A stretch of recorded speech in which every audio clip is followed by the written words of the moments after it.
పాండవులు హస్తినాపురం తిరిగి రావడం.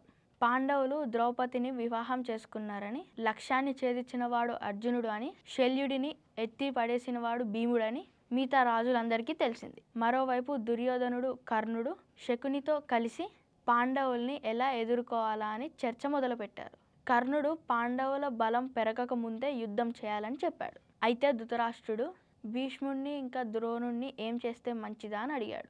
భీష్ముడు నాకు పాండవులతో యుద్ధం ఇష్టం లేదు అని అంటాడు. వారికి అర్ధరాజ్యాన్ని ఇచ్చి మనం సంధి చేసుకుందామని చెప్తాడు. ద్రోణుడు కూడా భీష్ముడు చెప్పినదే సరైనది అని అంటాడు. దాంతో ధృతరాష్ట్రుడు విదురుడిని పిలిచి, విదురా, మనకి భీష్మ ఇంకా ద్రోణుడి మాటలు మేలు చేస్తాయి, నువ్వు ఇప్పుడే వెళ్ళి పాండవుల్ని, కుంతిని, ద్రౌపదిని తీసుకొనిరా అని చెప్తాడు.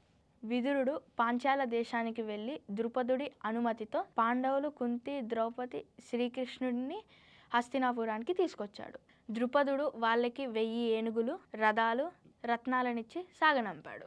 పాండవులు వస్తున్నారు అని తెలిసి హస్తినాపురం ప్రజలందరూ ఆనందంతో నగరాన్ని అలంకరించారు.